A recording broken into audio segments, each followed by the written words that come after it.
ایک دفعہ میں اپنے استاد صاحب کی خدمت میں حاضر ہوا۔ میں نے سوال کیا، حضرت قرآن کہتا ہے سورہ عنکبوت آیت نمبر 45 میں کہ بے شک نماز برے اور بے حیائی کے کاموں سے روکتی ہے، لیکن آج ہم دیکھتے ہیں کہ بہت سے لوگ نماز بھی پڑھتے ہیں اور سود بھی کھاتے ہیں، جھوٹ بھی بولتے ہیں، بے حیائی کے کام بھی کرتے ہیں۔ ہم خود بھی نماز پڑھنے کے باوجود گناہوں سے مکمل طور پر کنارہ کش نہیں ہو پاتے، تو اس آیت کا کیا مطلب ہوا؟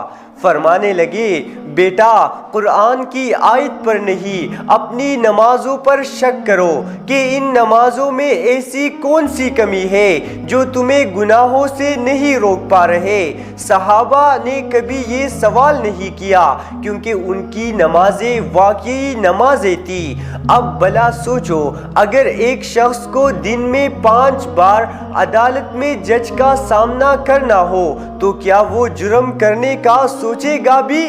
جرم تو وہ کرتا ہے جو سمجھتا ہے کہ عدالت سے بچ جائے گا۔ جواب سن کر مجھے وہ حدیث یاد آ گئی کہ بہت سے نمازیوں کی نمازیں ان کے منہ پر مار دی جائیں گی۔ یا اللہ ہمیں اصلی اور سچی نمازیں پڑھنے اور اس پر پابند ہونے اور رہنے کی توفیق عطا فرمائے، آمین۔